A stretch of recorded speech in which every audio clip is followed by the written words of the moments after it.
Assalamualaikum warahmatullahi wabarakatuh. Waalaikumsalam warahmatullahi wabarakatuh. Perkenalkan ya ibu-ibu semua, nama saya Bidan Farha. Di sini saya datang ke Kampung Kebon Kopi itu bertujuan untuk memberikan penyuluhan atau memberikan informasi mengenai penyakit TBC atau tuberkulosis atau biasa dikenal di kampung-kampung itu paru-paru ya ibu-ibu ya. Nah, saya diperintah oleh atasan saya di Puskesmas Ciampea untuk memberikan penyuluhan di Kampung Kebon Kopi ya ibu-ibu. Sebelumnya Pak Kepala Desa sudah memberikan informasi tentang penyuluhan ini ibu-ibu. Sudah. Baik ibu-ibu, kalau begitu langsung saja ibu ya saya memberikan materinya ya ibu-ibu ya. Di depan sudah ada layarnya ibu ya, berisi materi yang akan saya jelaskan. Bisa ibu lihat lalu baca dan saya akan menjelaskan ya ibu.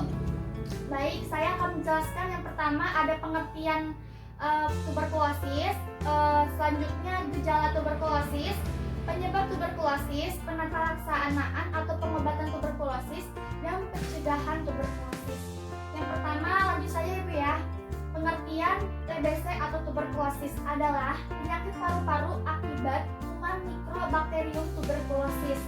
Nah, TBC akan menimbulkan gejala seperti batuk berdahak lebih dari 3 minggu, lalu berat badan turun dan masih banyak lagi ibu ya.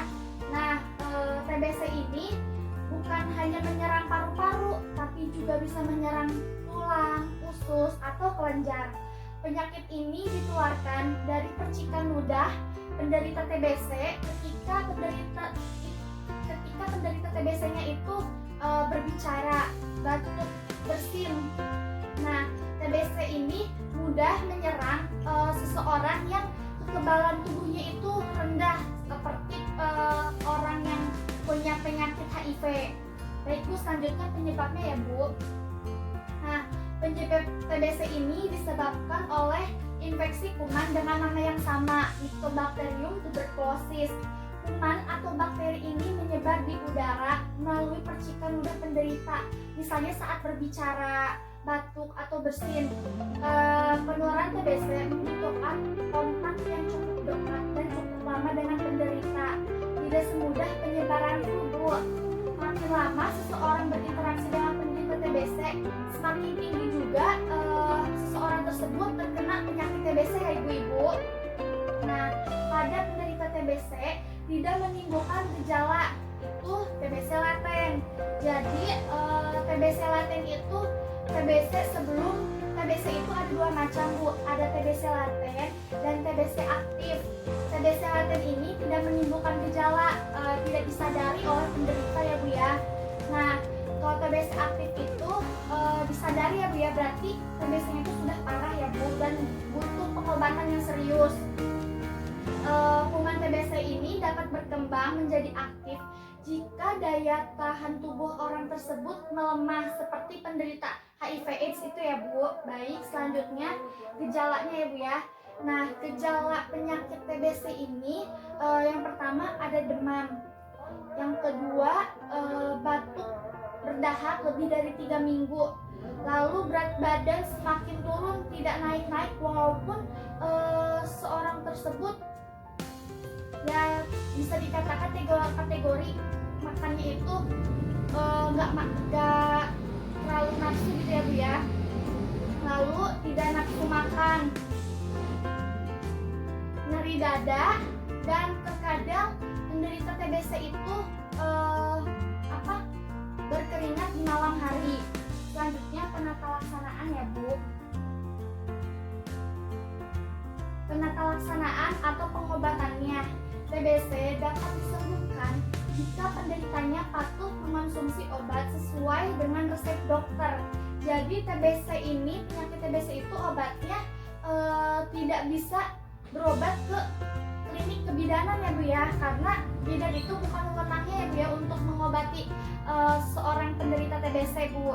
Nah, kalau orang penderita TBC itu berobatnya itu ke dokter ya Bu ya. Di rumah sakit ada dokter paru Bu.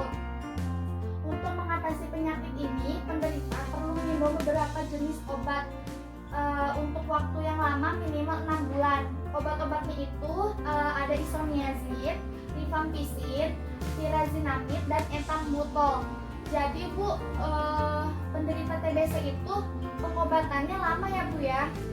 Lalu jika penderita TBC ini mengonsumsi obatnya tidak teratur, itu penyembuhannya lama Bu. Jadi penderita TBC itu ketika masanya dia penyembuhan, untuk mengonsumsi obat itu harus teratur, harus rajin, jangan malas-malasan gitu Bu, karena ya itu Bu, nanti kapan sembuhnya kan Bu. Pengobatan penyakit TBC ini membutuhkan waktu dan biaya yang cukup besar ya Bu. Jadi kalau bisa dianjurkan untuk penderita TBC itu bisa menggunakan asuransi seperti BPJS ya untuk pengobatannya. Baik Ibu, selanjutnya ada pencegahan ya Bu ya.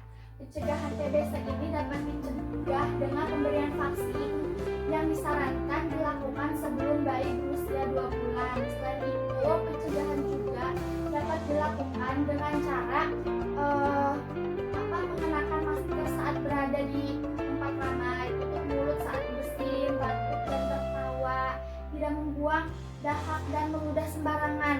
Jadi gini Bu, jika di rumah ibu-ibu ada keluarga yang punya penyakit paru, disarankan itu kamarnya jendelanya harus terbuka, karena kan penularan itu kan bisa melalui udara, bakterinya bisa tercemar melalui udara kan Bu. Nah makanya si jendelanya itu harus selalu dibuka Bu, jika di pagi hari sampai siang hari itu Bu, biar si bakteri kuman itu tidak mengendap di ruangan kamar itu Bu. Lalu disarankan tidak menggunakan alat makan, alat-alat pribadi disatukan gitu Bu dengan penderita TBC, harus dipisah Bu.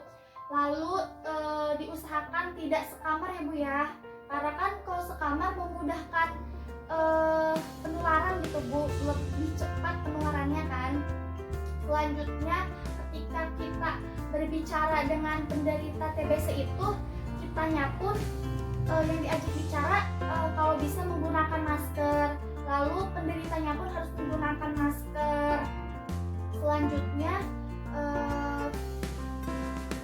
untuk kan si TBC ini kan bisa menyerang gampang menyerang orang-orang dengan kekebalan tubuhnya itu rendah ya Bu ya. Nah ibu-ibu semua kan sudah pada lansia-lansia nih Bu, lanjut usia semua, dimana biasanya fungsi tubuh itu sudah tidak sekuat ketika muda kan Bu. Bahkan lansia itu biasanya daya tahan tubuhnya rendah, itu bisa dicegah dengan mengkonsumsi suplemen-suplemen kesehatan, vitamin-vitamin, bisa mengkonsumsi makanan-makanan bergizi, 4 sehat 5 sempurna, istirahat yang cukup, pola tidur teratur, gitu ya ibu-ibu ya semuanya. Biasakan hidup sehat ya ibu-ibu ya. Baik ibu-ibu, segini saja pemaparan materinya. Selanjutnya apakah ibu-ibu ada yang ingin ditanyakan? Ya ini Ibu Medan, jika gejala seperti lemas, berat badan turun, tidak nafsu makan, nyeri dada, dan berkeringat di malam hari, apakah harus cek lab? Iya, itu salah satu gejala penyakit tuberkulosis ya ibu-ibu ya. Jadi ibu-ibu jika anggota keluarga atau ibu-ibu sendiri ada gejala yang seperti tadi ibu siapa namanya? Ibu Asri sebutkan tadi, ada di diri ibu atau anggota keluarga ibu, bisa segera berobat ke rumah sakit ya Bu. Nanti di rumah sakit itu akan dicek lab, diperiksa dahaknya, lalu di rongsen, dan dari situ hasilnya akan ketahuan kan bahwa si pasien ini penderita TBC atau tidak gitu Bu. Nah ada lagi yang ingin ditanyakan Bu? Sudah tidak ada ya Bu ya? Baik ibu-ibu, segini saja pemaparan materi dari saya ya ibu-ibu semuanya. Mohon maaf nih ibu-ibu jika saya ada kata-kata yang kurang berkenan ya Bu ya. Baik ibu-ibu, kalau begitu saya tutup ya ibu-ibu ya penyuluhan kali ini ya Bu, karena saya ada Baik, terima kasih Ibu semuanya atas kesempatannya, perhatiannya. Wassalamualaikum